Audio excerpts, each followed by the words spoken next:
Empezamos con nuestra tertulia. Don Julián Victoria, ¿qué tal está usted? Don Luis, un honor estar aquí y además, como soy un hombre de palabra, le traigo un regalo, que ¡Hombre! es el libro póstumo que le prometí, el libro póstumo de Pablo Victoria de la Reconquista de América, el derrumbe del Imperio, que es el segundo tomo que viene a completar ese primero del terror bolivariano sobre la mal llamada independencia de América, la bien llamada secesión de los territorios americanos, porque recordemos que esto fue una guerra entre hermanos, entre españoles, por quedarse con un trozo del imperio. Este libro, como Una digo, guerra animada, financiada por Inglaterra. así es.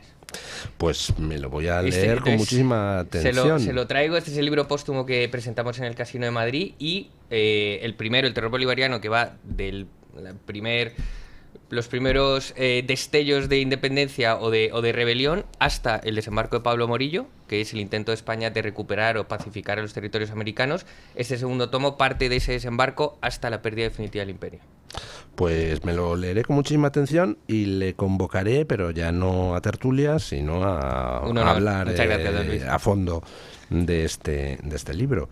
Don Paco Santas, Hughes, ¿qué tal está usted? Encantado de estar aquí y yo soy un hombre de poco detalle, no he traído nada, no traigo Vaya ni hombre. unas pastas, pero en honor al libro voy a deponer el Hughes durante toda la tertulia y responderé a Paco. Vale. Protesta contra la pérfida Albión. Me quito el seudónimo. Por cierto, ¿de dónde viene el seudónimo? Pues que nada, al principio de mis caminares en internet me dijeron porque escribía en anónimo, y dijeron, ponte un nick. Y yo pues estaba leyendo a un Hughes, de Hughes, y dije, pues ese, porque pensaba yo que tenía que ser un nick, tenía que ser anglosajón. Y me iba a poner yo, y ahí me quedé con eso, ¿no?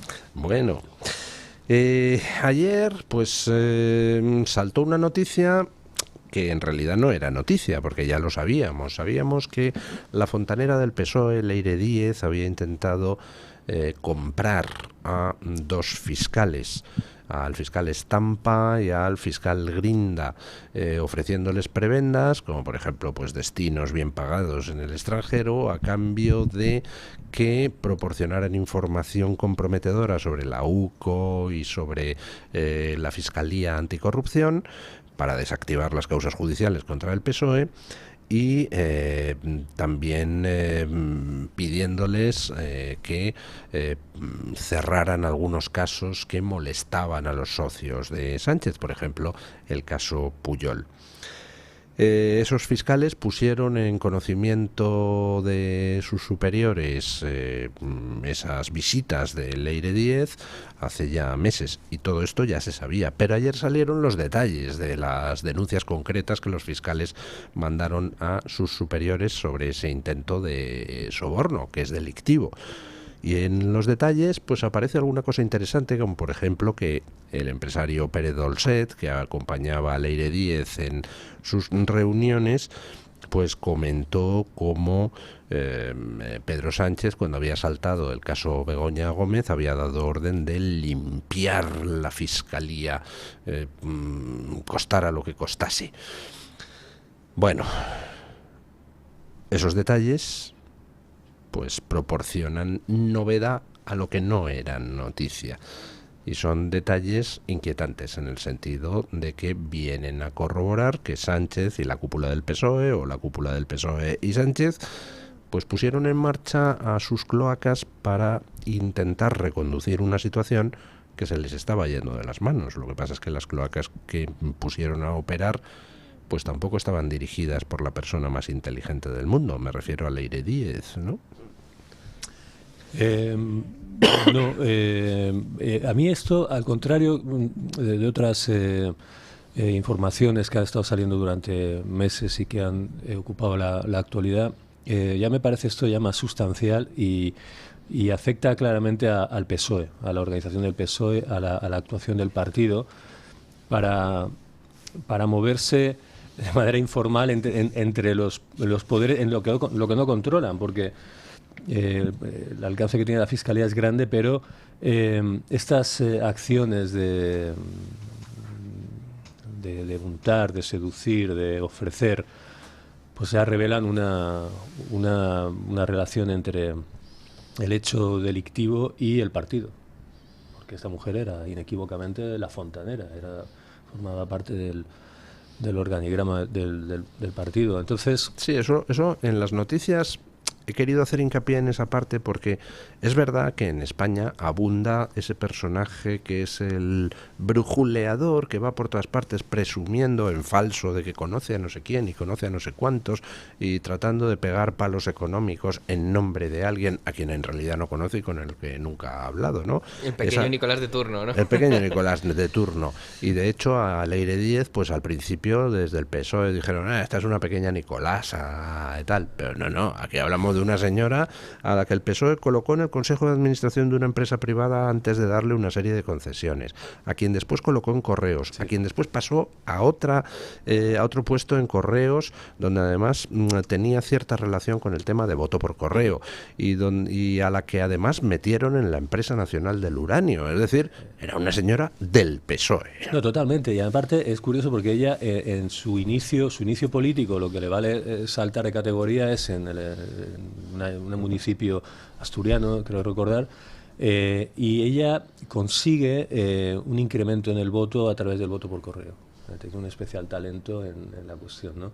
Y prospera en eso, en la administración paralela, y no es que es claramente un personaje del Partido Socialista, ¿no? Un personaje que tiene, ya digo, esa relación que habrá que conocer bien y sustanciar con el voto por correo, luego va a Correos, y además esas características de lo que Internet llamaría un acharo, ¿no? Un acharo prototipo, ¿no? Es la típica votante, la típica socialista, ¿no?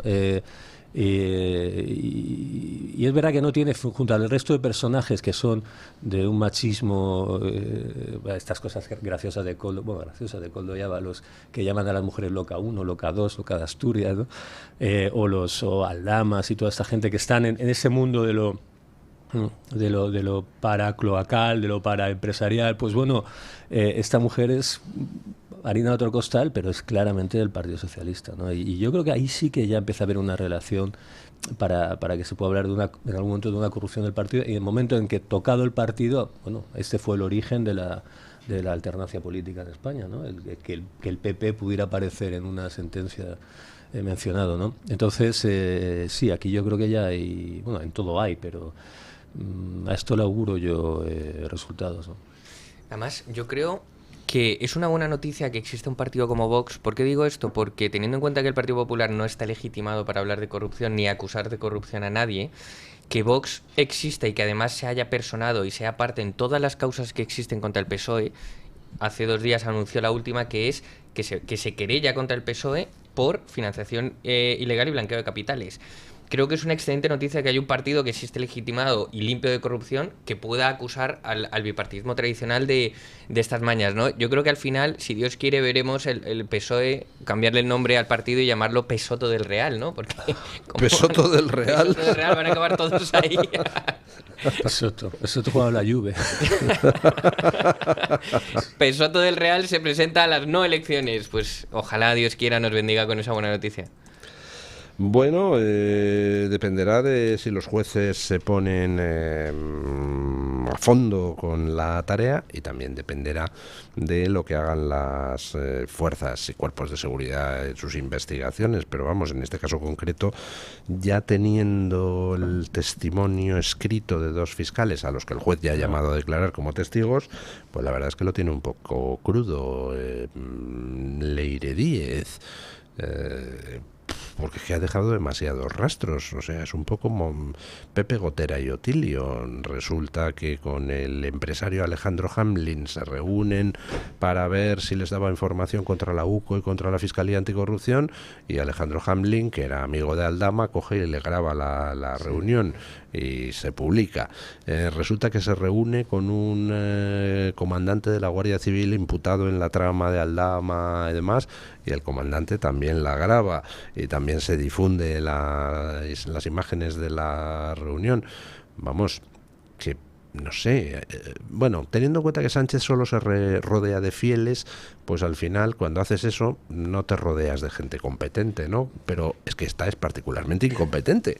No, es que llevaba como un cascabeleo. O sea, esa soberbia del corrupto, ¿no? Diciendo, como yo soy impillable, es que os voy a decir cómo son las cosas, sí, bueno, y además grabadme porque me da igual. En alguna grabación se nota que habla Sí.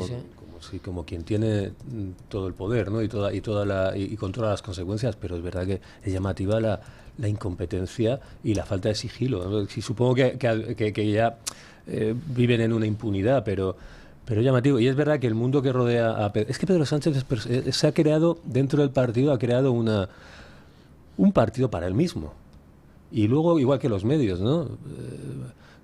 Ayer pensaba un poco en la estructura mediática en España y tal, igual, los grupos, y es que Pedro Sánchez se ha creado su propio grupo, sus propios periodistas, y pasan al periodismo, ¿no? Dice, ¿qué periodistas, qué profesionales defienden el sanchismo? Pues son,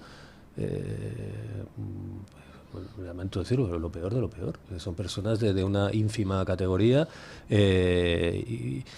y yo creo que o sea, en cuanto a el reclutamiento de capital humano, Sánchez está ¿De dónde saca esta gente? En ¿no? los últimos ¿De dónde lo saldos. sacaron a él y de dónde sacaron? Exacto, o sea, son los últimos saldos. Esto de la tontocracia lleva al extremo, ¿no? Se maneja con una serie de pillos y de desesperados, que eso es un poco el sanchismo, ¿no?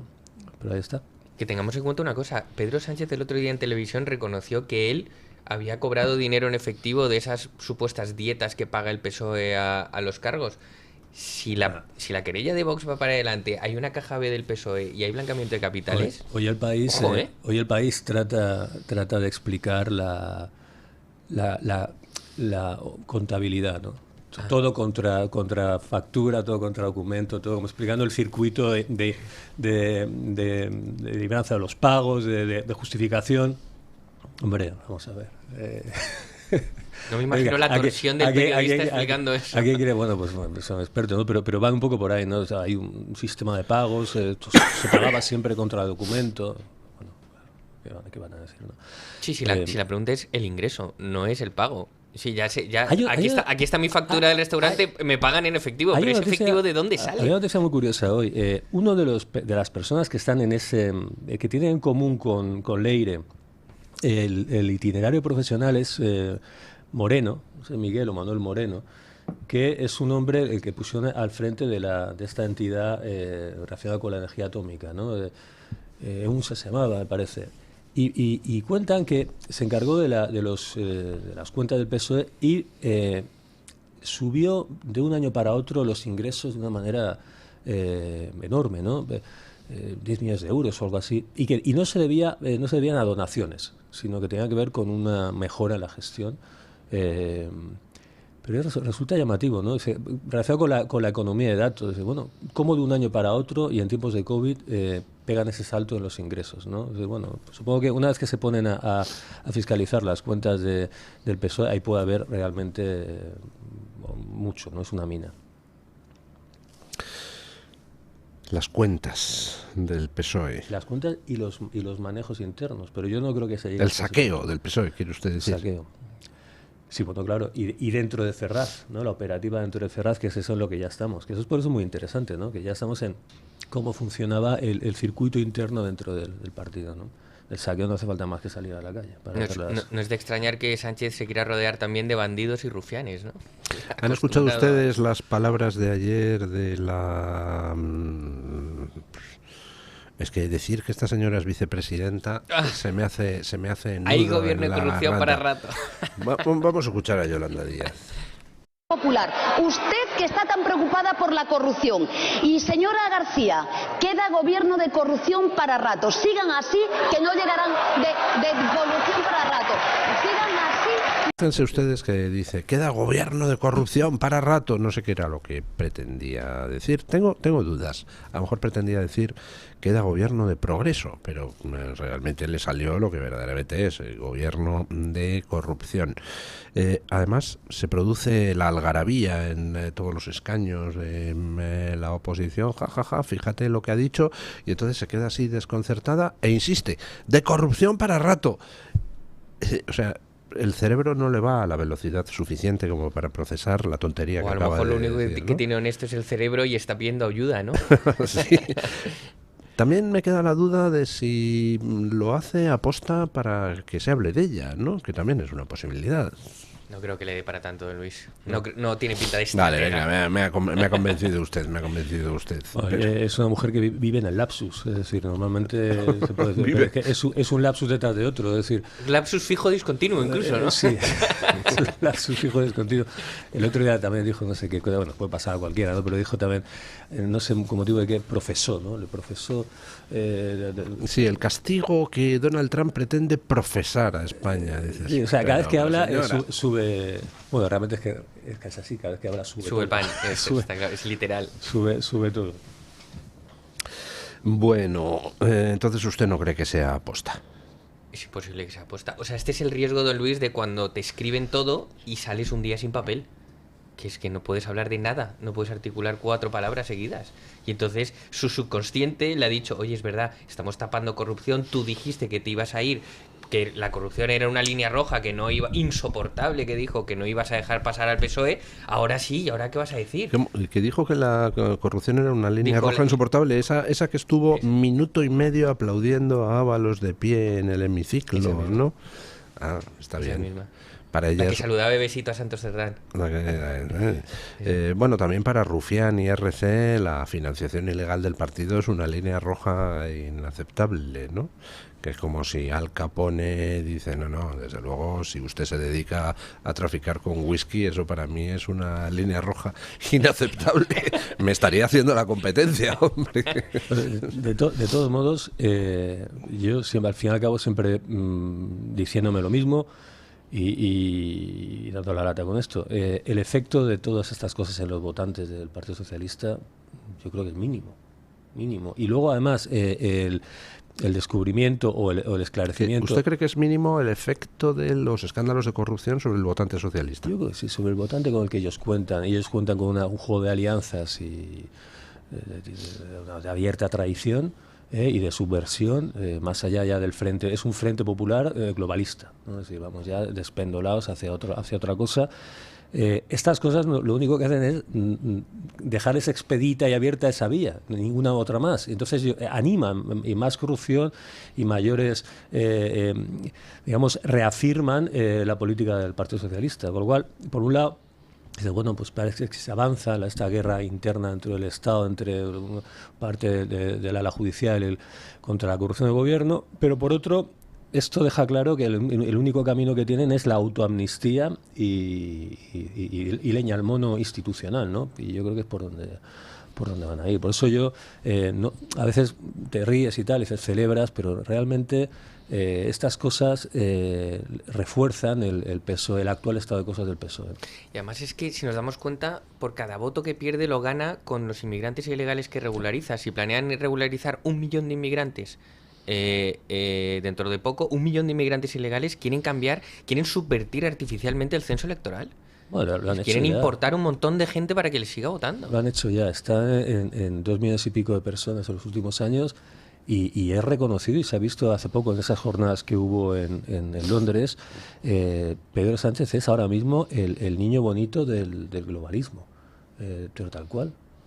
Que yo estoy muy contento porque ayer vi una entrevista de Rafa Sánchez de La Unión y se declaró contra el globalismo, ¿no? Me pareció una cosa importante que una estrella del pop español, si bien ya ha entrado en años, y digamos a los jóvenes ahora igual ya no saben quién es La Unión, ¿no? Pero hablaba claramente del globalismo, ¿no? Me pareció que podía ser un poco el Morrissey español, ¿no? Hablando de eso. Y yo creo que Pedro Sánchez es eso, es ahora mismo el adalid y la vanguardia de lo que ha pasado, sobre todo con el Partido Demócrata de Estados Unidos y con el Partido Laborista en Inglaterra y con Boris Johnson. Es decir, vamos a llenar el país de inmigrantes para sostener el PIB, las cifras del PIB. Y yo creo que también, aunque eso es entrar un poco en lo conspiranoico, si el censo lo vamos agitando, pues también, ¿no? Pues no parece que a Keir Starmer le vaya muy bien la estrategia, porque en estos momentos, comentaba esta mañana la última encuesta de YouGov sobre nivel de aprobación del primer ministro inglés. está en el 12%. Es un nivel de aprobación ligeramente inferior al de Hannibal Lecter. Es un infinito por ciento más de lo que me esperaba, don Luis. Es que Hannibal Lecter por lo menos tiene carisma, pero es que este Keir Starmer es un personaje que aparte, pues en Inglaterra lo que pasa también es que piensa ya si son capaces de revertir las cosas. El asunto es que hasta que ahí que no haya una reforma institucional grande, dicen vamos a parar, pero es que tampoco. Bueno, pero es que si fuera tan obvio eso de que han metido un montón de inmigrantes para así volcar las elecciones en su favor, pues hombre, esos inmigrantes en las encuestas saldrían diciendo, no, Keir Starmer lo está haciendo muy bien. O sea, pero solo hay un 12% de británicos en estos momentos que digan que Keir Starmer aparte, lo eso hace también eso es un argumento un poco, por mi parte, un poco trazo grueso, ¿no? Decir, bueno, esto ya, pum. Hombre, evidentemente tiene un efecto en el censo. Pero tampoco tiene que ser inmediato y matemático, ¿no? Pero y luego pasa, por ejemplo, lo que pasa en Estados Unidos. Pero sí que están votando a los amigos de Keir Starmer, por ejemplo, el alcalde de Londres, que es musulmán. Claro. Y como es amigo de Keir Starmer, lo están votando los que han aparte, el importado. Partido Laborista es ya en cierto modo rehén, por ejemplo, de un voto musulmán. Y eso condiciona sus opiniones, sus puntos de vista. No, es evidente que... Y que además esto no es algo ajeno a España. No lo intentaron en las provincias vascas trayendo un montón de gente de fuera, porque como no hablaban español le podían enseñar el euskera y de enseñarle valores vascos. En Cataluña. Y en Cataluña, y querían subvertir la identidad nacional trayendo gente de fuera que solo se sintiera vasca. Bueno, pues ahora tienen a Mohamed hablando euskera, que tampoco habla euskera, ¿no? Pero, por ejemplo, la nueva figura, una mujer cuyo nombre no recuerdo, pero que creo que tiene origen hindú o pakistaní, del Partido Conservador, es claramente anti-inmigración, refuerza mucho la posición anti-inmigración y tiene un origen de inmigrante. Y, por ejemplo, pues el voto mal llamado latino de Estados Unidos, que se creía que iba a ser siempre demócrata, abrió la puerta a Trump, ¿no? Es decir, que las cosas cambian. La gente una vez que se establece, uno es tonta, ¿no? Dice, bueno, esto no llevan a la... Y también mucha gente inmigrante que llega luego dice, no, ciérrame las puertas. Yo ya estoy aquí, estoy trabajando. La gente que viene a desordenar esto y a fastidiarlo y a empeorar... Huid del desorden, no me vengáis a desordenar esto también. Es lo que llaman el efecto portero de discoteca. Cuando estás fuera esperando entrar, el portero es tu peor enemigo. Cuando estás dentro y ya aquello está testado y no quieres que entre nadie más, el portero es tu mejor amigo. Sí, tienes una copa, ¿no? Sí, es tal cual. Sí, pero es verdad que eso se da. Dice que no es una reacción. No, llegan 2 millones. Los 2 millones van a votar aquí a las Leires, ¿no? No es tampoco así. No es así. Efectivamente, el voto hispano es lo que le ha dado a Trump parte de su victoria en las últimas elecciones, y ese fenómeno se está viendo también, curiosamente, en Francia, donde el Frente Nacional tiene un creciente voto musulmán. Musulmanes que viven en Francia y que pues, oiga, están perfectamente integrados y tienen su trabajo. Que siga siendo París. Quieren que París siga siendo París y ellos pues seguir practicando su religión musulmana, pero hombre, en un país libre y donde no te apedreen por la calle si vas con minifalda y esas cosas, pues son los que están empezando a votar al Frente Nacional para que les libre de esa invasión de gente que comparte con ellos la religión, pero por supuesto no comparte con ellos los valores, ¿no? No, y los intereses, porque al fin y al cabo la cuestión de la inmigración tiene unos efectos económicos enormes, que es de lo que... Y luego unos efectos económicos desiguales, ¿no? Hay gente que se beneficia y que está bien, contenta, pero otra que no, con independencia de cuál sea su origen y cuál sea su condición, ¿no? Dice, yo, si me sigues metiendo gente, sea de donde sea, esto tiene un efecto en la vivienda, tiene un efecto en el salario, tiene un efecto en los servicios, tiene un efecto en el orden público, etc, etc, etc. Que eso también le pasa a Vox, todos esos hispanoamericanos de bien que han venido a trabajar a España, que quieren precisamente que Vox gane para que expulse a esos otros hispanoamericanos que han venido a delinquir y que se dedican a montar bandas de esas latinas, de los Latin Kings, los no sé qué. Son los propios hispanoamericanos que dicen, oye, nosotros huimos del desorden, no queremos desorden. Pero es que tiene su explicación. Es que quien sufre el problema de las bandas latinas o quien sufre el problema de las agresiones de los marroquíes que hay aquí, ¿quién es? Pues no es Pedro Sánchez en la Moncloa, ni es la gente con el meñique extendido que vive en La Moraleja o en Pedralbes, son los que viven en los barrios. ¿Y quién vive en los barrios? Los españoles con menor poder adquisitivo y los inmigrantes legales que están aquí trabajando honradamente, pero que tampoco ganan una millonada y tienen que vivir en esos barrios y ven que de repente se les empieza a llenar de gente que los arruina, ¿no? Sí, Pero en relación con Pedro Sánchez, y con esto, a mí me parece una de las cosas más escandalosas, y mira que hay cosas escandalosas, hemos hablado de la Dana, ¿no?, en Valencia, de Pedro Sánchez. Para mí me parece de lo más escandaloso su presunción en un organismo de esos internacional de eso, hemos traído 2 millones y pico, hemos traído... Y, por ejemplo, en tema de vivienda no ha hecho nada. Solo intervenir en el mercado o hacer como que lo interviene. Es decir, pero bueno, vamos a ver, si tú metes a 2 millones de personas que tienen que consumir el bien de la vivienda, de la casa, porque en algún sitio tienen que estar, esto tiene un impacto tremendo en el mercado. ¿Y cómo no has hecho nada? ¿Cómo no es una confesión de negligencia y de falta de cuidado de las cosas y de importarle un bledo a la situación de los españoles, que a mí me parece de lo más escandaloso, con independencia ya de los sobres y no, que los sobres ya lo da uno por hecho. Eso me pareció su desahogo ante la cuestión de la inmigración y sus consecuencias. Me parece una declaración verdaderamente escandalosa. Hacemos una pausa publicitaria y seguimos. En principio, pues las elecciones en España son en 2027 y desde luego la intención de Sánchez es resistir hasta 2027 como sea. Después, o al menos hasta que pueda indultar a su mujer y hermano. Al menos hasta que pueda indultar a su mujer. Mi teoría personal, hermano, don Luis, es que esperará a que los condenen para poder indultarlos, hacer un Biden y salir corriendo a la República Dominicana. Tiene otras alternativas, ¿no? Como por ejemplo convocar elecciones y meter a su mujer y su hermano en las listas electorales para que pasen a estar aforados. Pero entonces le pasa lo de al de Extremadura, que le dijeron que eso era fraude de ley. El haber sido diputado cuando lo estaban imputando. No, porque en ese caso ya estaba cerrada la instrucción y entonces es una maniobra, hombre, donde muy irregular, donde haces dimitir a 4, pero si mañana se convocan elecciones y Begoña Gómez va de número 2 por Madrid y sale diputada, oiga, eso no es un fraude de ley, la han elegido los ciudadanos directamente, no ha hecho dimitir a nadie. O sea, fraude de ley sería si ahora cogiera Sánchez y dijera, a ver, fulanito, diputado por, yo qué sé, Zamora, dimite y todos los de la lista y tal, y entonces metemos a Begoña Gómez. Eso sí sería un fraude de ley. Eso sería muy limpio, ¿no? El autócrata lo haría mucho más burdo. O sea, si no tiene miedo a la opinión pública. Diría, no, los voy a indultar. Porque los ha perseguido la ultraderecha. Tiene muchas salidas. Yo, desde luego, si fuera Sánchez, y además estoy seguro de esa salida ya la tiene explorada, lo que haría sería hablar con Feijóo a ver si llegamos a un pacto. Tú no me tocas después a mi mujer ni a nadie, entonces bueno, pues a cambio yo qué sé, te voto en la investidura, o vete tú a saber, o sea, no... Tiene muchas opciones. La primera es ganar las elecciones. Y ahí en adelante, pues sí, yo creo que va para largo esto. Bueno, el caso. 2027, como muy tarde, las elecciones. ¿Pueden ser antes? Está todo preparado para que sean antes. ¿Por qué podrían ser antes? Porque desde luego Sánchez no quiere. Pues podrían ser antes porque, por ejemplo, caiga Maduro mañana. Y entonces hagan el cálculo de tenemos 3 meses antes de que salga información comprometida de el PSOE, de Podemos y tal, por tanto convocamos elecciones, pum, y ya cuando salga la información comprometida ya estamos en otra legislatura y tenemos 4 años, ¿no? Esa podría ser una alternativa, o por ejemplo porque de repente pues haya recomposición geopolítica en la Unión Europea que decida que ya es mala estrategia enfrentarse con Trump y que mejor colaborar con Trump, y entonces Sánchez, el amigo de los chinos, sobra.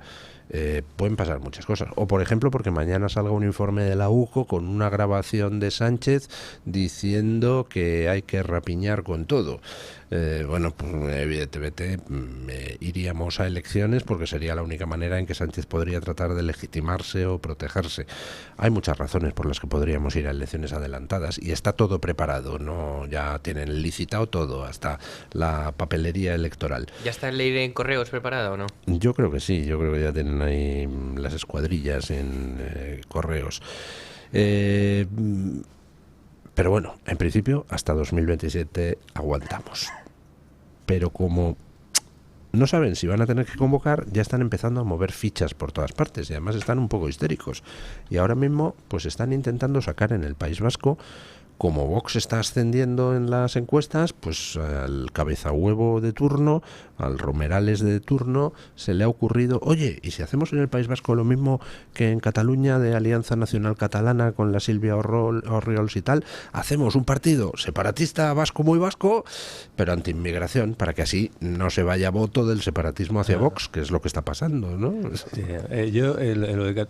hombre, le va a costar un poquito más que lo de Cataluña. Lo de Cataluña me hace gracia porque lo tratan como si fuera una cosa antisistema. Pero bueno, pero ¿qué hay más prosistema que el antiespañolismo de Silvia Orriols? Es que tiene narices que dicen, no, es que es un partido antisistema, y luego los enterados y los listos que pululan por muchos sitios, muchos en internet, consideran que ha roto una barrera por hablar contra... No, es lo que viene, hablar contra el inmigrante es lo que viene pasando en Cataluña desde hace décadas. Aquí lo que pasa es que están diciendo que no solamente los españoles son basura, sino los demás. Y todavía hay idiotas, y perdone que hable así, don Luis, que compran la mercancía y dicen que esto es un discurso, el de Orriols es un discurso, pero si te están llamando basura que sobras en tu país, enterado. Le va a costar hacer un poquito más en el País Vasco, porque en el País Vasco hay una cosa que se llama Bildu, que, hombre, para llegar a donde está ha tenido que hacer una serie de cosas, y no creo yo que se vayan a dejar coger fácilmente algún voto que sectorialmente caiga por ahí. Entonces, pero bueno, que sí, que el CNI y las cabezas pensantes están no descansan. Lo que pasa es que son ya muy repetitivos, muy pesados. Está mal visto que las chelitos. Son les como sale todo mal. Son como las compañías estas de teatro que van por los pueblos, ya están muy vistos. Con el Suay Carmela ya lo tenemos muy visto, pero lo intentan. Qué buena noticia, ¿no, don Luis? Que un partido así constitucionalista y de orgullo nacional está resurgiendo, no, está implantándose y subiendo como la espuma en todos los territorios, ¿no? Incluso en aquellos donde parecía imposible. Cataluña y las provincias vascas. Perdona que ya me callo. A mí hay una cosa de las cosas que más como se dice ahora, me radicalizaron, fue cuando Vox sacó el escaño en el País Vasco, y no recuerdo el nombre de la diputada, es una señora... De Amaya Martínez. Claro, para mí era una cosa muy curiosa, muy digna de celebrar y de observar, ver a esa mujer en el Parlamento Vasco. No se vio ni una sola vez. Yo no he visto en ningún medio de comunicación un solo minuto de esta mujer dando un discurso en el Parlamento Vasco. Es decir... y además es que la intentaron esconder cuando sacó su escaño. A ella le correspondía como grupo parlamentario llamarse Grupo Parlamentario Vox. Pues la mesa del Parlamento Vasco se lo impidió y estuvo toda una legislatura llamándole Grupo Mixto para que no saliera Vox en ningún cartel. Eso lo llevaron hicieron un recurso amparo o un contencioso administrativo y lo ganó a medias, porque entonces se llama Grupo Mixto Vox, de una sola persona. Mixta, no sé con quién. Sí, pero bueno, lo de a mí me interesa mucho eso, recalcar lo de Orriols, ¿no? Que más allá de la capacidad política de esta mujer y del cambio que supone, ¿no? De cómo el nacionalismo catalán va adaptándose, es eso, cuando dicen que es algo antisistema que salta, ¿no? Una frontera, no, realmente no. El discurso de Orriols está dentro del sistema y cambia, introduce algo que ya por Overton ya lo había permitido, ¿no? Moverse a la ventana, pero la figura de Orriols y ese partido son absolutamente hijos del sistema. Pro sistema, y están en lo mismo, que es la línea fundamental, es el españolismo, la situación del español allí. Entonces a mí me maravilla cómo ve la gente esta cuestión. Ya puede estar hablando de como si sale un partido que más radical todavía, que quiere declararle la guerra, yo que sé, a Noruega. Da igual, ahí la línea fundamental es la actitud con España, ¿no? Y la Orriols es todavía más radical, ¿no? Entonces, bueno, hay gente que está encantada de que les consideren inmigrantes en su propio país, ¿no? Bueno, estoy viendo una encuesta que me manda una oyente que hemos hablado antes de esa encuesta de popularidad de Keir Starmer en el Reino Unido, que es una empresa que está hecha por una empresa, YouGov, que es una empresa seria de encuestas que tiene implantación internacional. Y me manda otra encuesta que acaba de publicar hace un par de días YouGov, preguntando a los europeos por la Unión Europea, ¿no? Europeos de distintos países.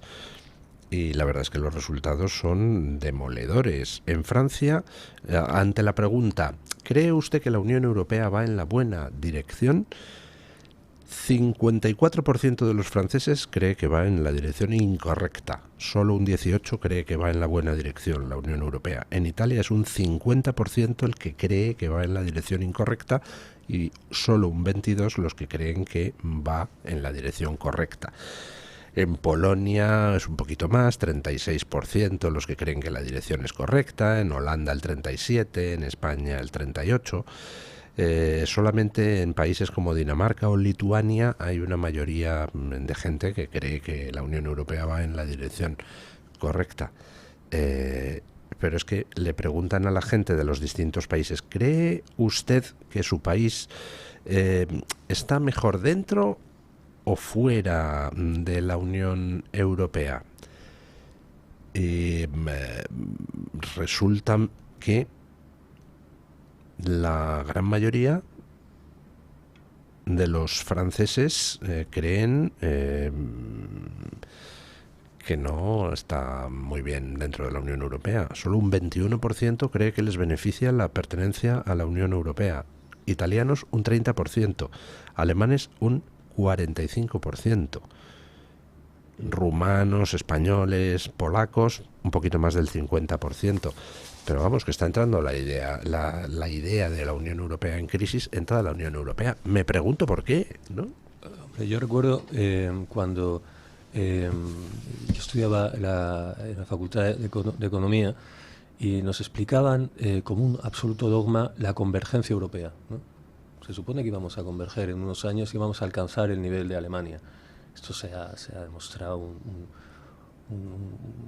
total. Esto es una cosa, era un desideratum. La realidad, el euro ha fracasado económicamente. Europa, el otro día veía una relación de las empresas más importantes del mundo, ninguna europea, de las tecnológicas. Europa se ha quedado atrás. Democráticamente tiene déficits tremendos, pero es que además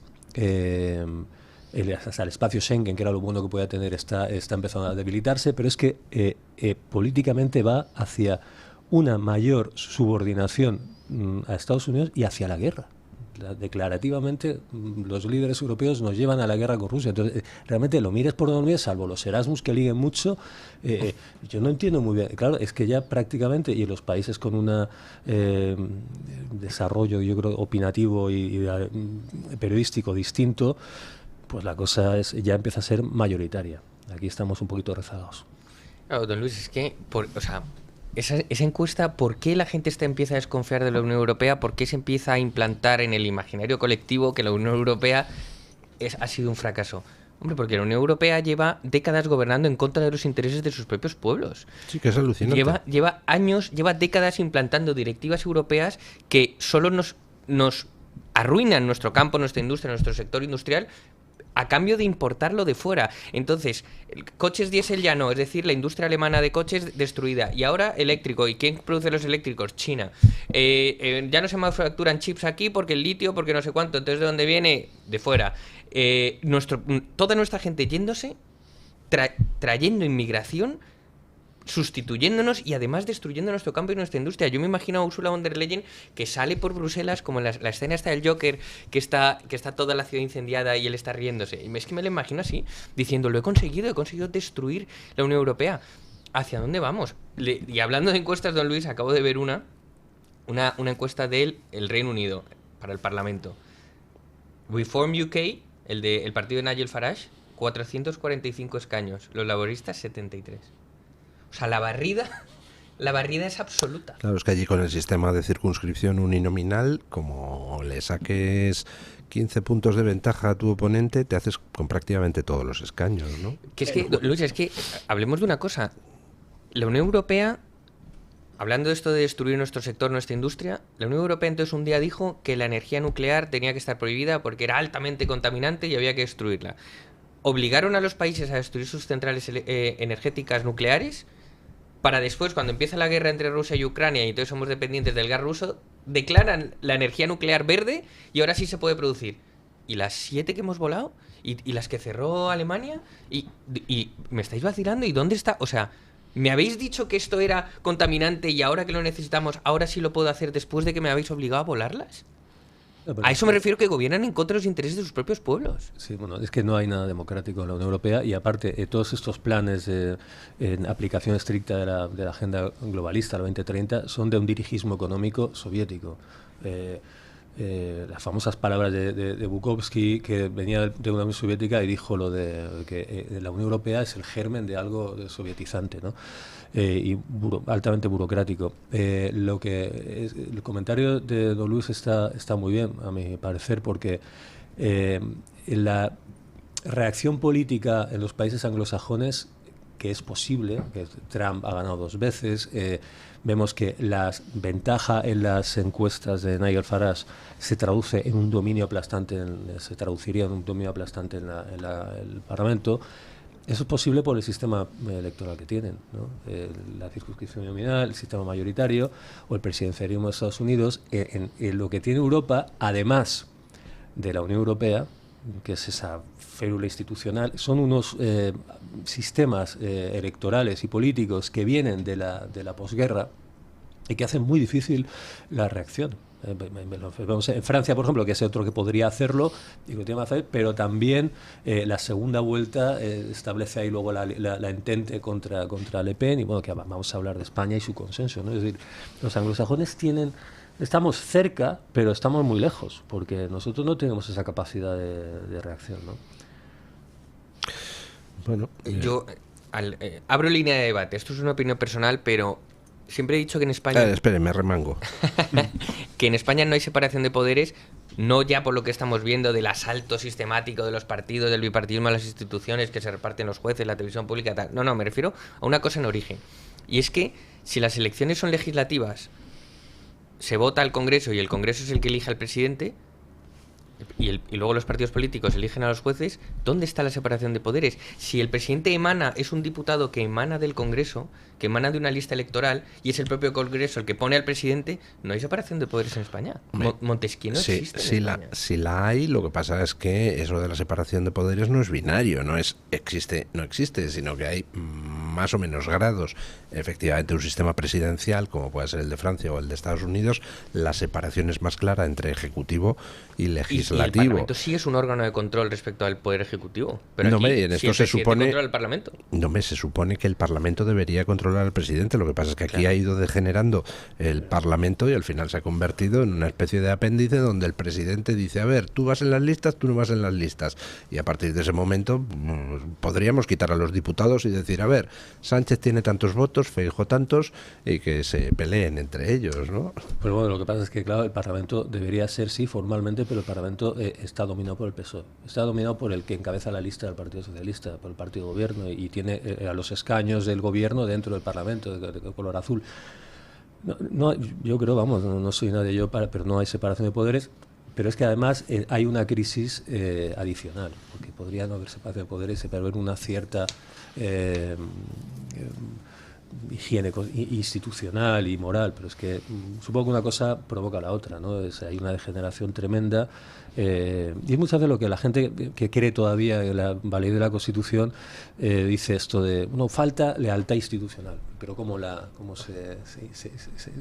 que le ven una inyección a los cuando van a jurar, sí, hasta ahí, pero si es que aparte está fundamentado todo en el perjurio absoluto, ¿no? Es decir, desde el mismo acto de jurar ya están faltando a la verdad, y yo creo que, pero bueno, que puede tener todo un origen también institucional. Es decir, el partido, Pedro Sánchez, pero antes Rajoy, tienen un poder en España que es verdaderamente de rey absoluto. Es decir, es que en un momento dado, y se está viendo, es decir, y controlan los medios, el presupuesto, controlan un poder, controlan otro, controlan parte del sistema judicial, y al final cuando hay cambios y alternancias, operan las cloacas, operan segmentos del Estado contra otros.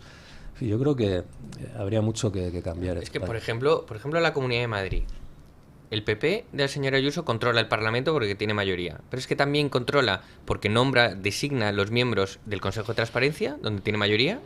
Es decir, el Consejo de Transparencia, que vela por la transparencia del gobierno, está controlado por el gobierno. tiene mayoría. El Consejo de Transparencia vela. Tiene mayoría en la Cámara de Cuentas, tiene mayoría en la mesa de la Asamblea de Madrid, controla la Comisión de Vigilancia de las Contrataciones, tiene mayoría de consejeros en Telemadrid. Entonces dices, joder, pero si esto es el absolutismo puro. Yo por eso siempre digo que en Madrid no existe la mayoría absoluta, sino absolutista, porque es que te enfrentas contra un rey que tiene dominados todas las instituciones de la administración pública regional. Y en España se ha visto que cuando se tuerce el personaje, cuando el personaje se sale del consenso de lo, oye, tú ve por aquí, tú ve tal, es lo conveniente sería esto, cuando derrapa y dice, no, yo doy media vuelta como el que escapa de las películas, dice, me voy por el otro lado con el coche y con la rubia, en este caso así literal, dice, ¿cómo se controla? ¿Quién controla el Tiene que salir unos jueces por ahí, qué tal y qué cual, con unos señores que han colaborado con la Guardia Civil y tienen unos documentos y es lo que hay. Realmente no hay... y ha hecho tropelías de todo tipo, porque lo último ya son los sobres. Es que vulnerar la Constitución en el COVID... salirse de la línea contra todo el Congreso, no dar cuenta, por ejemplo, de romper la línea de política exterior española y todos preguntando al político, pero usted ¿qué cobra de Marruecos? Todos los partidos, es decir, y podría citar muchas, y no ha habido una forma de control. O sea, entonces, es evidente que, por eso que las constituciones que salieron como salieron, cuando salieron en un contexto distinto, impiden muchas veces que la reacción popular, que también tiene sus dificultades, ¿no? De esa ola, si quieres, de populismo, de como sea, de democrática, no se traduce fácilmente institucionalmente. Y en los países anglosajones, sí, claro, los países anglosajones tuvieron revoluciones. Aquí no hemos tenido, ¿no? Entonces, eso es una dificultad. Y en el continente tenemos, además, la Unión Europea. Pero ahí yo no sería tan benévolo con lo que pasa en los países anglosajones. En Reino Unido y en Estados Unidos están experimentando exactamente los mismos problemas que aquí. El mundo progre decidió reinterpretar creativamente la Constitución americana, y entonces aquello ahora es un carajal. El mundo progre decidió colonizar el mundo de la justicia federal, y entonces ahora nos encontramos con que un juez en Minnesota pretende paralizar cada cosa que hace Trump.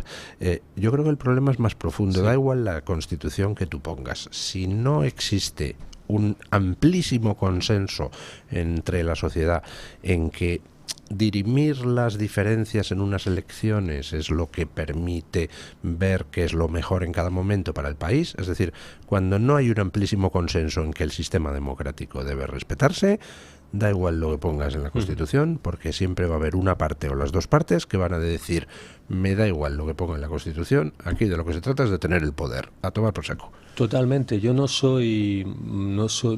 creo que de una forma mecánica cambiar un sistema electoral o un cambio institucional va a generar una serie de efectos balsámicos y en Estados Unidos es evidente, como hay cuestiones morales, casi religiosas y a veces hasta metapolíticas, poblacionales, culturales, que justifican y que explican las cosas.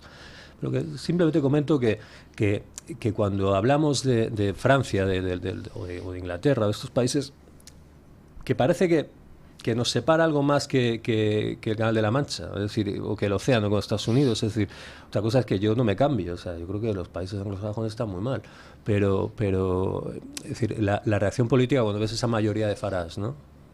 Se han tenido que dar muchos golpes, han tenido que tomar el pelo a la gente muchos años, para que la gente diga, bueno, pues voy a votar a Farage, aunque parezca un poco charlatán, pero lo voy a votar. Pero es que cuando la gente ya se decide hacer eso, el sistema permite. Lo que digo es que en el sí, que es más directa en la reacción. Claro, la reacción popular. Es más directa la capacidad de trasladar, de que ese sentir popular se traduzca en votos y cambio institucional. Aquí en España y en los países continentales hay un mecanismo más complicado y además está la Unión Europea, con lo cual es muy difícil. Bueno, en España hay una reforma electoral o de la ley electoral bastante sencilla y bastante potente, que es, ustedes saben que en la Comunidad de Madrid hay un mínimo para poder entrar al Parlamento. Si un partido no obtiene el 5%, como le pasó a Podemos en la última legislatura, que obtuvo un 4,8, se queda fuera. Es decir, en Madrid o entras con 7 escaños o no entras. No se puede entrar con 1, 2, 3, 4. Si eso lo aplicaras a la ley nacional, España no dependería de los partidos satélites esos del gobierno independentista, que tienen en el cómputo global un 1,5, un 1,7, un 2, ni Bildu, ni Esquerra, ni Junts, ninguno de esos partidos entraría. Si solo habría que aplicar lo que pasa en Madrid a la ley electoral nacional, un 5% o un 3%. Lo que pasa es que eso tiene una trampilla o tiene una válvula de escape para los partidos separatistas, que es que al final, efectivamente, pues Esquerra, que es un 1,8%, Bildu un 1,3%, el PNV un 1,2%, ninguno de ellos pasaría el umbral del 5%, pero claro, enfrentados a eso, lo que harían sería lo que hacen, por ejemplo, en elecciones europeas, que es agruparse en una candidatura conjunta, con lo cual presentarían candidatura de los que odiamos a España, bueno, fantástico, los quiero ver. LOE, Y entonces Galeusca, y entonces con Puigdemont y con el de la moto, todos juntos en un sitio. La banda de bandidos y rufianes. Entre perfecto. RC, BNG, Bildu, Compromís y otros 3 piraos más, te pueden juntar un 5% de voto a nivel nacional, o sea, pasarían el umbral. No es tan simple como lo de decir, ponemos el umbral y se acabó. Si queremos acabar con ellos, con la influencia que tienen, hay otra solución que sería mucho más útil, que sería reformar el sistema electoral de forma que hubiera una circunscripción única. Entonces ya sí que reduces a la mínima expresión la influencia que tienen, ¿no? Pero con la circunscripción que tenemos ahora y con tal, lo del umbral podría ser una buena idea, es decir, estoy de acuerdo con usted la más que podría... ágil, la más simple seguro.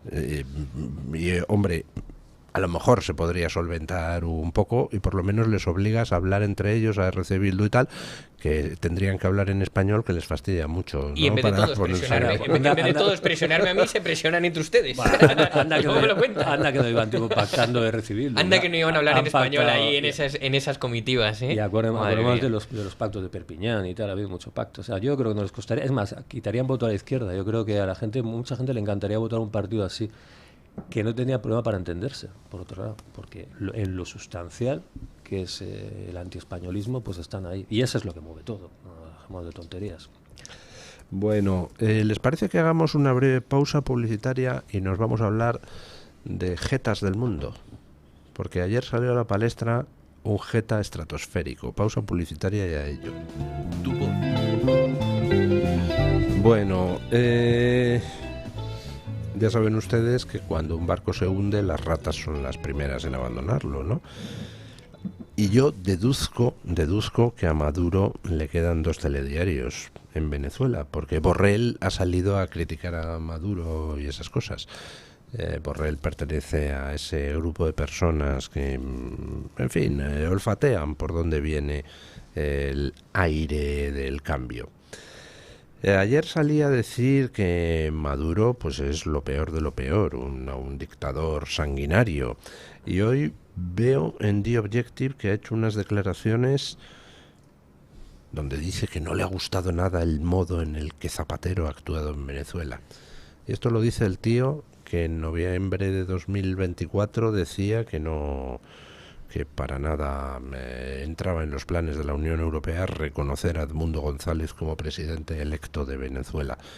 Hace falta tener jeta. Y el que mandaba a Zapatero como observador internacional de las elecciones en Venezuela, ¿no? Sí, bueno, Borrell tiene una larga trayectoria. La cuestión de lo que está saliendo, yo tengo la duda de... porque se leen cosas equívocas.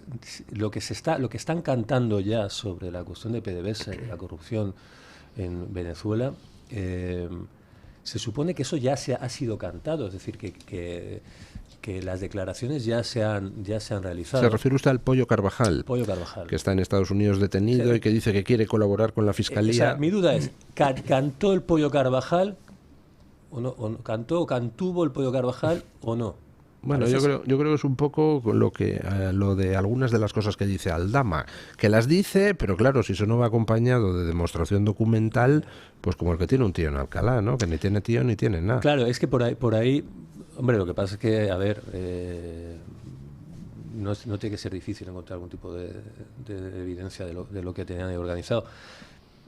Por ahí puede caer, es que por ahí está, además de la presión contra las narcolanchas y que no es ninguna tontería la de Trump, por ahí puede caer el tinglado de la izquierda internacional, ¿no? que llega hasta aquí. Es que eso es una cosa muy, muy, muy, muy seria. Es decir, al final, la aplicación de la doctrina Monroe 2.0 de Trump puede tener efectos en España verdaderamente grandes, ¿no? Pues esperemos que sí. Lo que no sabemos nadie es cuáles serán los pasos siguientes de Trump. Lo que sí sabemos es lo que ha hecho hasta el momento. Y la verdad es que ayer David Alandete, el corresponsal del periódico ABC, hacía un resumen de lo que tiene desplegado Estados Unidos en el Caribe. Y es impresionante, o sea, tiene 10.000 efectivos, misiles, cazas, helicópteros, bombarderos B-52 y portaaviones en ruta hacia Venezuela ahora, tiene establecidas las bases en Puerto Rico y Trinidad y Tobago para poder actuar desde ahí, tiene al grupo anfibio Iwo Jima listo para una incursión rápida, 1.600 infantes de marina preparados para entrada inmediata, en fin, no sé, que ha movilizado ahí pues un montón de fuerzas navales y fuerzas aéreas y fuerzas terrestres, que cuesta una pasta diaria todo ese despliegue, y se supone que será para algo, ¿no? No será simplemente como, bueno, venga, vale, Maduro, pues si no te vas, nada, nos volvemos a casa, ¿no? Digo yo. Sí, pues claro. Y los problemas que tiene Trump en política exterior en otras partes del mundo, ¿no? Para vender con su electorado el intervencionismo, etcétera, aquí no los va a tener. Todo lo que sea, porque se entiende que es eso, es esa doctrina de esto es nuestra casa, América, aquí hacemos lo que nos da la gana, ¿no? Y lo vamos a controlar.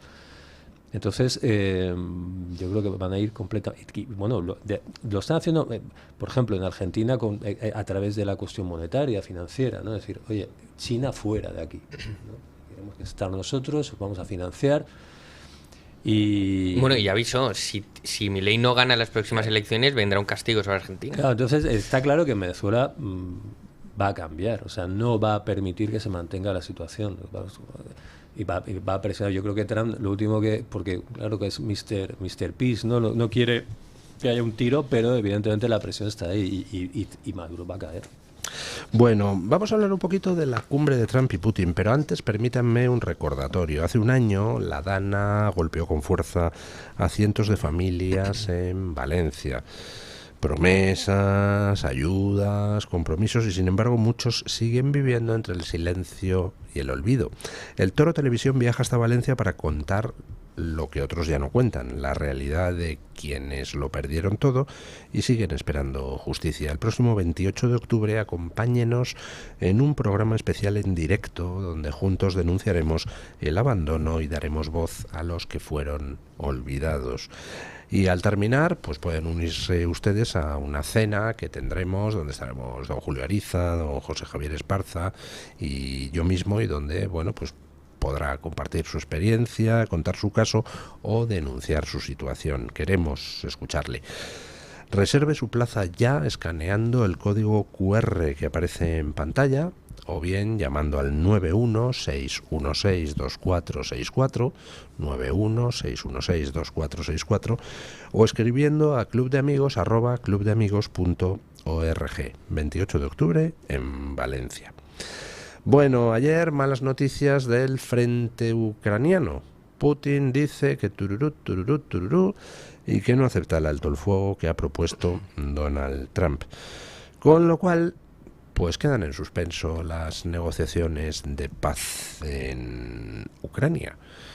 No sabemos si lo que quiere Putin es seguir presionando en el frente porque cree que Ucrania ya está en las últimas en cuanto a resistencia terrestre, o si lo que quiere simplemente es pues hacerse el gallito para conseguir mejores condiciones en un eventual acuerdo de paz.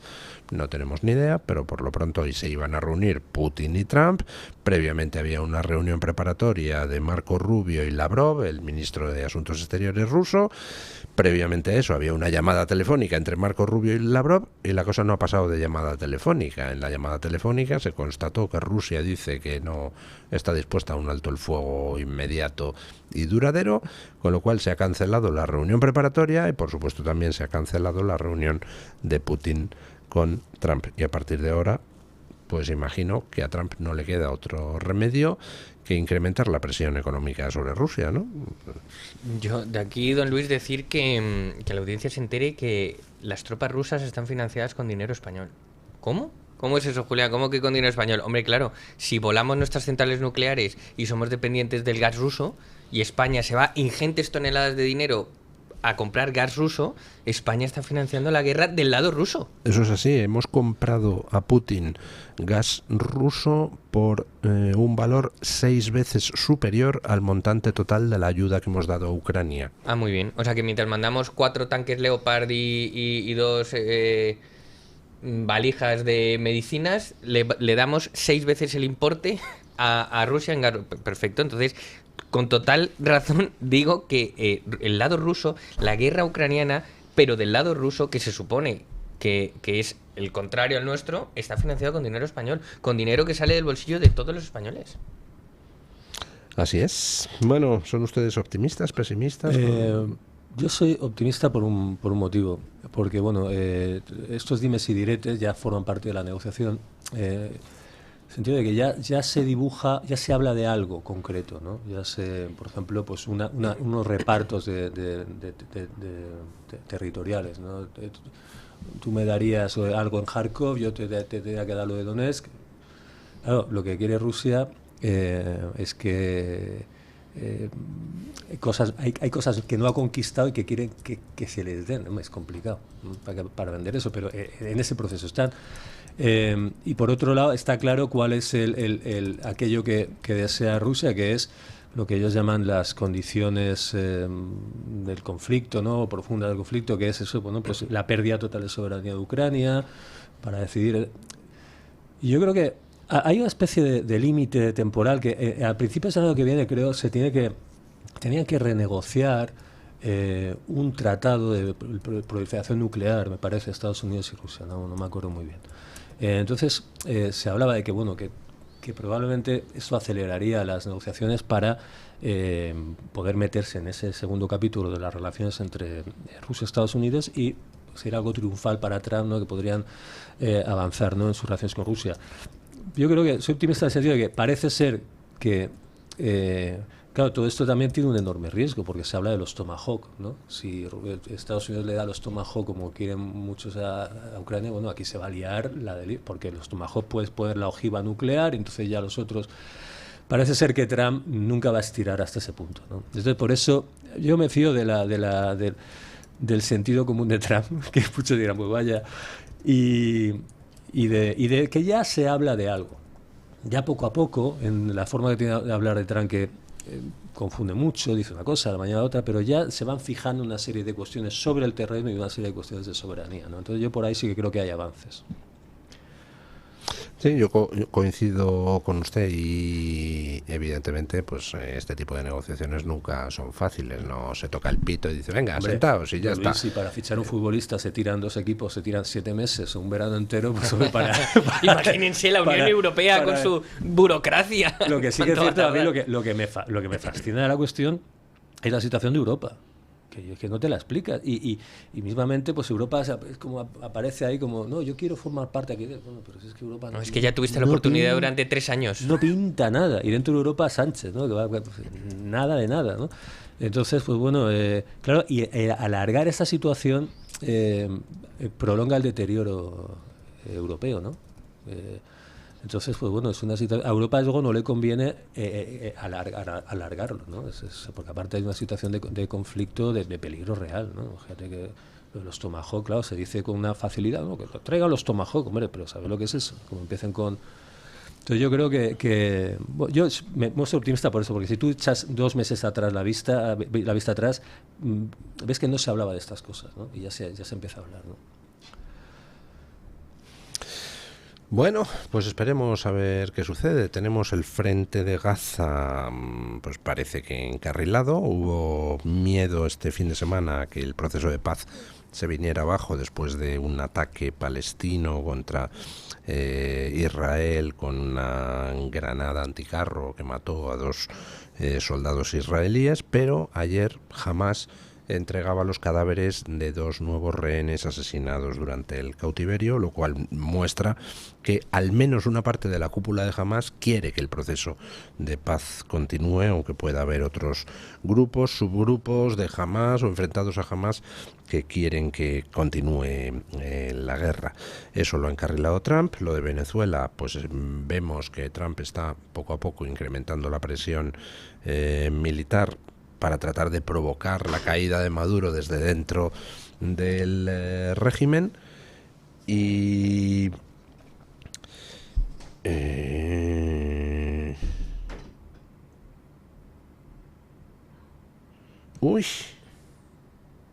me pasa una información, don Julio Ariza, interesante.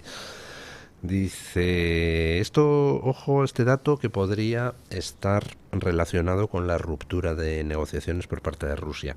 En las últimas 24 horas, 2 refinerías de petróleo importantes en Europa del Este han sufrido explosiones e incendios. La refinería MOL en Hungría y la refinería Petrotel de Lukoil en Rumanía. Ambas refinerías procesan petróleo ruso y las causas de los incidentes, aunque no están confirmadas oficialmente, se están investigando y no se descarta una acción organizada. Dirán como con el Nord Stream, que ha sido Rusia volándose la refinería. Como con el Maine, ¿no? Hombre, pues ese no lo conocíamos. Bueno, ya está muy claro, ¿no? La cuestión. Bueno, claro. Pues estamos ahí en una guerra donde se mezclan los aspectos militares con los aspectos económicos. Estados Unidos está haciendo crecer la presión contra Rusia en el tema petrolífero. Ha impuesto sanciones a India por comprar petróleo ruso.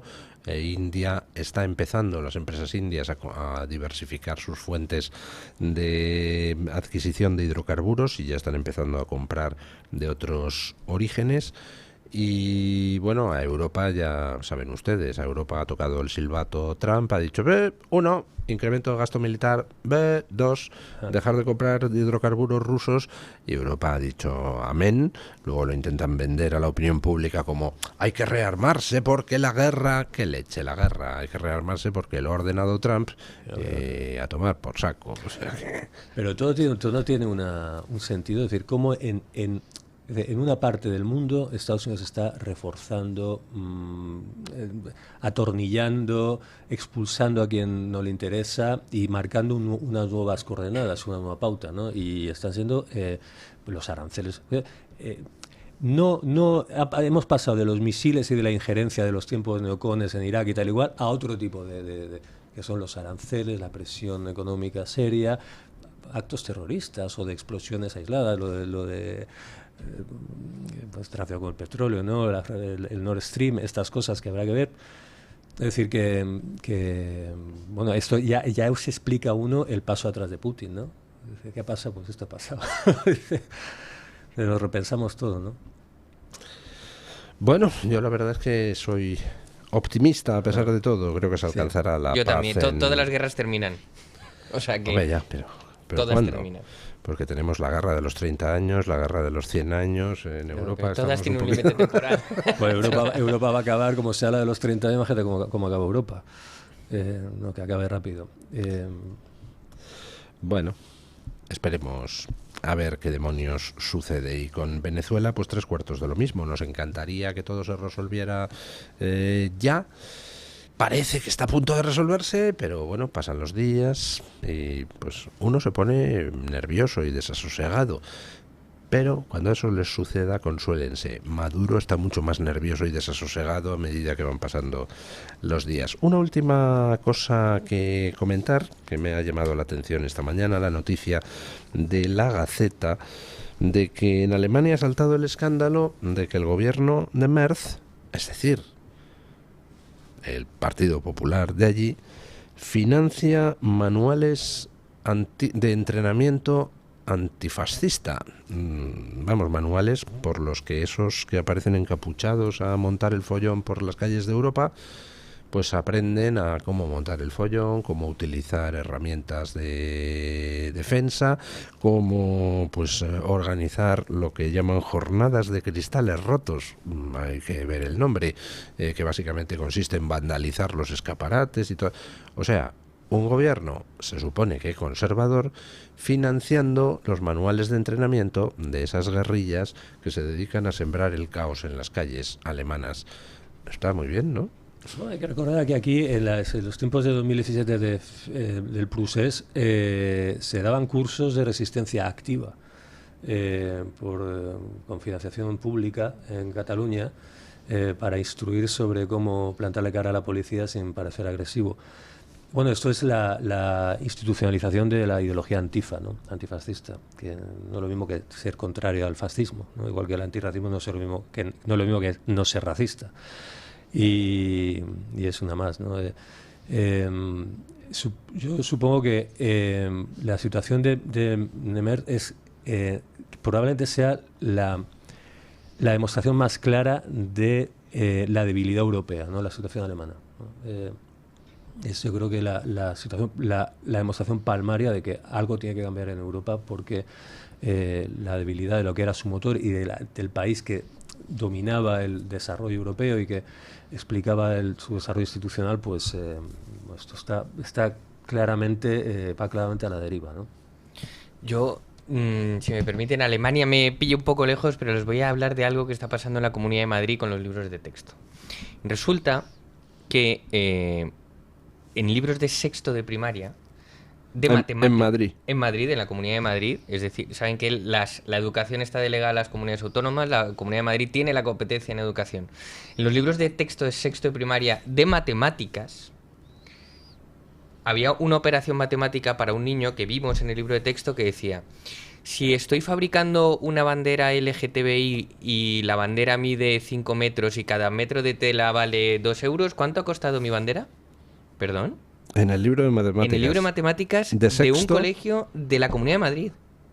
Es decir, la ideología de esta gente se ha infiltrado ha permeado todas las capas del Estado, ha permeado la administración, ha permeado todos los estamentos de la sociedad, que también nos han metido eso en los libros de texto de matemáticas. Me parece algo que hay que denunciar todos los días, hay que señalar a esta gente. Recordemos quién gobierna en la Comunidad de Madrid, que cuando nuestro portavoz de Educación, José Antonio Fuster, les dice lo que está pasando, dicen: bueno, pero es que no conocemos esas denuncias. No, ya, es que no han habilitado un buzón de denuncias que les pedimos hace 2 años. ¿Será que se están haciendo a la vista ciega? Bueno, pues nosotros sí que no podemos hacer oídos sordos a lo que dice la audiencia, así que pues aprovecharé para invocar a doña Carmen Carbonell, extraordinaria portavoz de los oyentes, para que nos traiga el resultado de la encuesta de hoy. Les comento a ustedes en qué consistía la encuesta, para que ustedes me digan que hubieran votado, queridos oyentes. Queridos tertulianos. También oyentes. También oyentes. La pregunta concreta era: ¿cómo valoraría la confianza que usted tiene en la justicia española? Y dábamos 4 opciones: mucha confianza, algo de confianza, poca confianza o ninguna confianza. ¿Qué habrían votado ustedes? Yo poca confianza. ¿Y usted? Yo mucha confianza. Mucha confianza. Sigo creyendo que hay jueces valientes en España, por más de que al Consejo General del Poder Judicial o el Tribunal Constitucional, que no es un órgano judicial sino político, lo nombren los partidos políticos. Creo que los jueces, lo que entendemos como los jueces, los del juzgado de primera instancia, de instrucción, de paz, son gente decente y que velan por la justicia en España. ¿Y qué dicen, doña Carmen Carbonell, nuestros oyentes? Pues, don Luis, en Twitter de momento va ganando la opción de la poca confianza. Qué pena, me da a mí esto, efectivamente, que la gente tenga poca confianza en la justicia, porque claro, es que hay algunos ejemplos que son un poco, en fin, palmario. Hay un 40% que apuesta por esta opción, poca confianza, un 29% que dice algo de confianza, un 23% que dice ninguna confianza, y hay un 8% de optimistas que tiene mucha confianza en la justicia. Atención a lo que dice Fran Rodríguez en Twitter sobre lo importante que es diferenciar. Dice: según qué y cómo. Si se refiere a la confianza en que limpie la enorme corrupción, ninguna. Si se refiere a procesos normales entre ciudadanos, toda. O sea que habría que diferenciar, como dice este oyente a través de Twitter, de lo que estamos hablando cuando hacemos esta pregunta. Un comentario que me ha hecho gracia es de Patricia CGDH, que dice: antes abre Mahoma la puerta y se encuentra con la montaña, Antes que Sánchez y familia entren en Soto del Real, en la famosa prisión madrileña. En el chat de YouTube, Ado, que es uno de los habituales del chat, dice que la confianza en general que tiene en la justicia es nula, sabe que depende de la suerte y de quien te toque de juez. Y yo, si me apurado, le diría que también según qué jueces, según qué tribunales, según la hora del juicio, porque es verdad que hay veces que algunos jueces están más optimistas cuando pasa el mediodía, por ejemplo, según si han comido algo o no, o bueno, en fin, ya saben que son muchos los factores que pueden influir en los juicios. En las publicaciones de YouTube, Andyman2599 dice que la justicia es siempre para el humilde, nunca para el rico o el poderoso. A mí, si es así, por lo menos tendríamos que estar contentos, ¿no? Si la justicia es para el humilde. Y Puldi N6H, bastante preocupado, nos dice: veo que son muchos los que no confían ni respaldan a la justicia. Si la justicia no tiene nuestro respaldo, ya sabemos que la izquierda ha conseguido todo lo esperado. Bueno, usted ha explicado por qué confía mucho en la justicia. ¿Usted por qué confía poco, don Paco Santas? Pues yo confío poco porque sí confío que en alguna jurisdicción a cierto nivel nos hacen justicia, ¿no? A los que no pintamos nada, pero y luego que hay jueces que personalmente pues tienen un desempeño profesional heroico, pero se ha demostrado que está penetrada de intereses políticos y es muy sospechoso de que no haya ningún caso de corrupción judicial. Con eso me lleva a pensar que hay alguno por ahí, ¿no? Y bueno, pues tengo algo de confianza, pero no mucha, poca. Ay, Dios mío, yo estoy de acuerdo con usted, don Julián, en que hay jueces. Yo creo que en los niveles bajos, pues la mayoría son jueces profesionales, vocacionales, que simplemente quieren hacer su trabajo. A medida que ya se empieza a subir a los órganos de más arriba, pues como están tan mediatizados por los partidos políticos, pues empieza el lamebotismo, ¿no? Y al final, ¿quiénes son los que terminan subiendo? Pues aquellos que los partidos políticos PSOE y PP, que llevan repartiéndose la justicia tantos años, perciben que no son peligrosos. Si tú eres un juez honesto, independiente, tal, entonces eres un descontrolado. Vas a ver qué es lo que haces cuando toque juzgar una corrupción de tal partido o de tal otro. Con lo cual, ¿a quién ponen? A aquellos que saben que van a ser sensibles a las presiones. Así que los lamebotas suben. No quiero decir que todos los que suban sean lamebotas, por el amor de Dios. Hay también jueces magníficos y heroicos en las audiencias provinciales, en la Audiencia Nacional, en el Supremo, pero tienden a ser las excepciones. Y de hecho lo vimos con el Procés, al final, que fueron un juez, Llarena, el que en plan heroico y llanero solitario, pues hizo las cosas. Luego ya llegó ahí Marchena cerdeando con la ola de la rebelión y la sedición, y al final quedó todo pues, prácticamente en nada. Y ahora mismo, pues ¿quiénes son los jueces que sostienen las cosas? El juez Peinado, que investiga a Begoña Gómez, la jueza Viedma, que ha investigado al hermano de Sánchez, y en el Supremo sí hay algunos jueces que están haciendo su labor, parece correctamente, con los casos de Koldo, Aldama y todas esas cosas. Con lo del fiscal general del Estado, la verdad es que el comportamiento del Supremo ha sido, en fin, no sé, o sea, sigue siendo, no le han suspendido al tío de fiscal general del Estado cuando se va a sentar en el banquillo, dices, pero por el amor de Dios. Lo que hablábamos, que contra Sánchez, que es inequívocamente un desastre, lo único que ha sido posible es la acción aislada de algunos jueces, o como diría Rumatio, juececillos, personas que hacen lo que pueden, y ya está, y porque ellos no dependen, tienen un estatuto profesional de independencia y cierta protección, y entonces ellos sí pueden hacer algo, pero el resto de los poderes están en el puño del que tiene el poder, y por eso que de separación de poderes no hay algunos jueces. Y es muy curiosa, el Estado se protege a sí mismo con los jueces, que hay la foto de todos los años cuando aprueba la carrera judicial, y el rey en Barcelona va con ellos, que son casi todas mujeres, y esa foto de los jueces, las juezas con el rey, y yo creo que es el poder que queda, ¿no? Esa lealtad a la Constitución y al rey frente al voraz atropello del Partido Socialista, ¿no? De los partidos. Yo creo que sí, en eso sí se puede confiar en un juez, pero a medida que la cosa sube, como un proceso como si fuera hirviendo, la probabilidad de que lo que llega arriba pues es como el sistema Negreira arbitral, ¿no? Exacto. ¿De quién sube? Pues el que siempre pitaba el... ¿Pero dónde hay más árbitros? En tercera regional, ¿no? Pues... De tercera regional les pitan todos los fuera de juego bien, pero claro, de tercera regional. Bueno, muchísimas gracias, don Julián Victoria. Un honor estar aquí, como muchísimas gracias, don Paco Santas, hoy no Hughes. Exacto. Protesta contra la colonización anglosajona del lenguaje. Muchísimas gracias a doña Carmen Carbonell y a los oyentes que nos han hecho llegar su opinión. Y ponemos punto final a la tertulia con nuestro amigo don Paco Linares, que hoy nos quiere hablar de esa afirmación de la ministra de Trabajo y Economía Social de que queda gobierno de corrupción para rato. Buenos días, don Paco Linares. Mi querido amigo don Luis del Pino, gracias. Un servidor conoció personalmente y fui alumno del profesor y escritor don Luis Díez Jiménez, que en paz descanse, autor, entre otros libros, del bestseller La antología del disparate. Don Luis se dedicaba a recopilar equivocaciones de los exámenes escritos que tenían alumnos de toda España. Sus colegas le enviaban fotocopias de los exámenes y él seleccionaba las barbaridades y las publicó. Somos muchísimos los que nos hemos reído con esas afirmaciones, esos errores escolares. Ejemplo, pregunta el profesor, háblenme de los rayos catódicos, los de la tele. Un alumno contestó, los rayos catódicos fueron 3, Melchor, Gaspar y Baltasar. Otro disparate.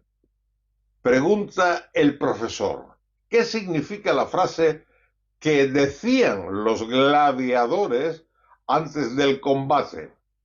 Ave, César, moriturum te salutan.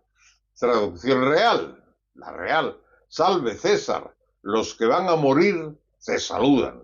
Un alumno tradujo de la siguiente forma esa expresión latina por los pajaritos del César morirán por falta de salud.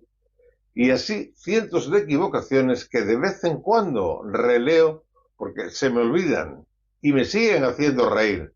Lo que no me hace reír son las barbaridades que dicen y hacen los políticos con el dinero que ganamos con nuestro esfuerzo.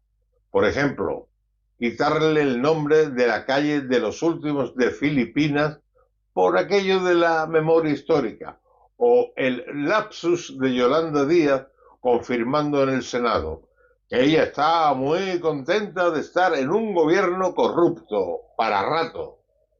O Tezanos, que le otorga casi mayoría absoluta al PSOE, certificando que a más corrupción, más votos. ¡Qué bien! Pero qué bien podríamos vivir si estos canallas no nos robaran tanto. Mañana más y mejor. Punto final.